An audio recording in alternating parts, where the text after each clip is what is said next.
नमस्कार दोस्तों, RRB NTPC 7 अप्रैल को पूछे गए फर्स्ट शिफ्ट में जीके जीएस के सवाल हैं। आइए उन पे नज़र डालते हैं। कई सवाल ऐसे हैं जो रिपीटेड हैं। और हाँ, एक बात बता दूं कि सेकेंड शिफ्ट का डिस्क्रिप्शन में लिंक दे दिया गया है, तो प्लीज़ उसे चेक ज़रूर कर लीजिएगा। फर्स्ट शिफ्ट का है जीके जीएस का, उसके बारे में हम डिस्कस कर रहे हैं।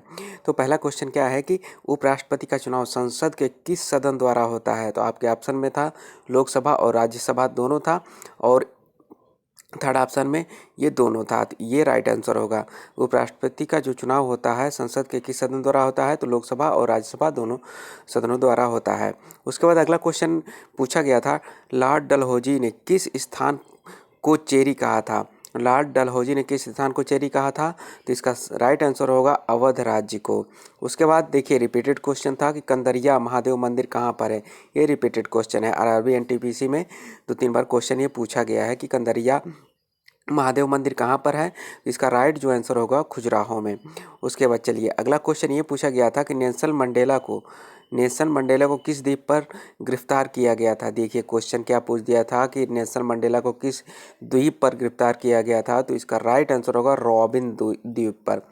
क्या राइट आंसर होगा? रॉबिन द्वीप पर। उसके बाद अगला क्वेश्चन ये पूछा गया था कि किस वायसराय ने पंचायत को स्वनिर्भर बनाने के लिए काम किया था? इस टाइप से पूछ दिया था। तो इसका राइट जो आंसर होगा वो होगा लॉर्ड रिपन ने। किस वायसराय ने पंचायत को स्वनिर्भर बनाने के लिए काम किया था? तो लॉर्ड रिपन ने किया था। उसके बाद देखिए, विज्ञान से क्वेश्चन था कि बिजली कंडक्टर के दौरान कौन सी गैस बनती है? तो ये इसका राइट आंसर होगा नाइट्रोजन। नाइट्रोजन आपके ऑप्शन में दिया हुआ था। उसके बाद अगला क्वेश्चन ये पूछा था कि किसने अपने डेब्यू मैच में लगातार 3 शतक बनाए? किसने अपने डेब्यू मैच में लगातार 3 शतक बनाए? तो इसका राइट जो आंसर होगा वो होगा मोहम्मद अजहरुद्दीन ने। चलिए, अगला क्वेश्चन ये पूछा गया था कि दूसरी पंचवर्षीय योजना के तहत जर्मनी की सहायता से कौन सा इस्पात संयंत्र बनाया गया है? क्वेश्चन एक बार फिर से कि दूसरी पंचवर्षीय योजना के तहत जर्मनी की सहायता से कौन सा इस्पात संयंत्र बनाया गया है? तो जो इसका राइट आंसर होगा वो होगा राउरकेला। ये इसका राइट आंसर होगा। उसके बाद अगला क्वेश्चन ये पूछा गया था कि सागा 220 ये क्या है? तो ये इसका जो राइट आंसर होगा वो होगा सुपर कंप्यूटर। सागा 2020 क्या है? तो सुपर कंप्यूटर है। उसके बाद ये पूछा गया था क्वेश्चन, देखिए, यूनिटो की स्थापना कब हुई? यानी कि यूएनआईडीओ की स्थापना कब हुई? तो इसका राइट जो आंसर होगा वो होगा 17 नवंबर सन 1966 को हुई थी। चलिए, अगला क्वेश्चन ये पूछा गया था कि नए राज्य का गठन भारतीय संविधान के किस अनुच्छेद के तहत गठन किया गया था? नए राज्य का गठन भारतीय संविधान के किस अनुच्छेद के तहत गठन किया गया था? तो इसका जो राइट आंसर होगा वो 3वां अनुच्छेद था। उसके बाद अगला क्वेश्चन, अष्टधाई के लेखक, ये क्वेश्चन कई बार पूछा गया है, अन्य कॉम्पिटिटिव एग्जाम में भी पूछा गया है। तो जो इसका राइट आंसर होगा पाणिनि। अष्टधाई के लेखक कौन है? तो पाणिनि है। चलिए, अगला क्वेश्चन, एनएससी यानी कि नेशनल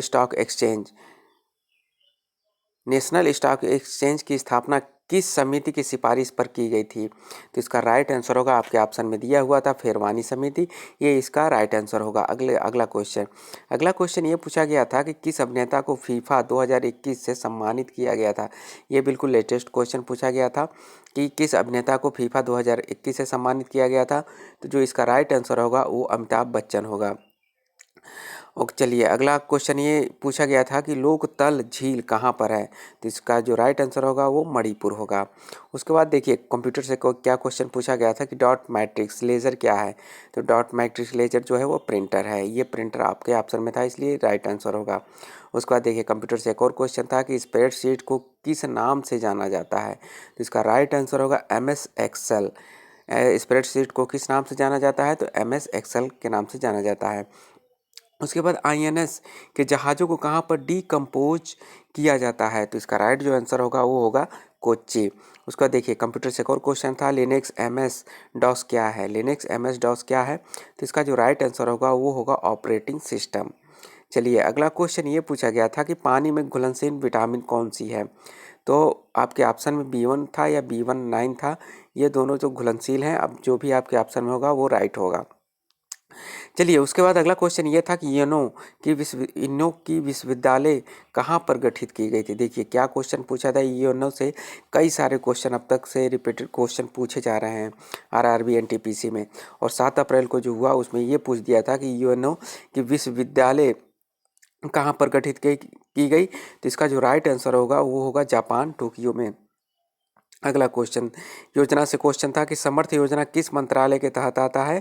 तो इसका राइट जो आंसर होगा वो कपड़ा मंत्रालय। समर्थ योजना किस मंत्रालय के तहत आता है? तो कपड़ा मंत्रालय के। उसके बाद देखिए, स्पेस एक्स ने हाल ही में एक साथ कितने सैटेलाइट को लॉन्च करने का विश्व रिकॉर्ड बनाया? स्पेस एक्स ने हाल ही में एक साथ कितने सैटेलाइट को लॉन्च करने का विश्व रिकॉर्ड बनाया? तो इसका राइट आंसर जो होगा वो हो जाएगा 143। 143 ये इसका राइट आंसर होगा। चलिए अगला क्वेश्चन कि नई रोशनी योजना, देखिए योजना से एक और क्वेश्चन था कि नई रोशनी योजना किससे संबंधित है? तो इसका राइट जो आंसर होगा वो होगा अल्पसंख्यक महिलाओं के उत्थान के लिए। नई रोशनी योजना किसके संबंधित है? तो अल्पसंख्यक जो महिलाएं हैं उनके उत्थान के लिए है। अगला और अंतिम क्वेश्चन ये है कि परमाणु ऊर्जा निगम लिमिटेड का मुख्यालय कहाँ पर है? परमाणु ऊर्जा निगम लिमिटेड का मुख्यालय कहाँ पर है? तो वो है राइट आंसर जो होगा मुंबई में होगा। आई होप दोस्तों क्वेश्चन पसंद आए तो वीडियो को लाइक ज़रूर कर लीजिएगा।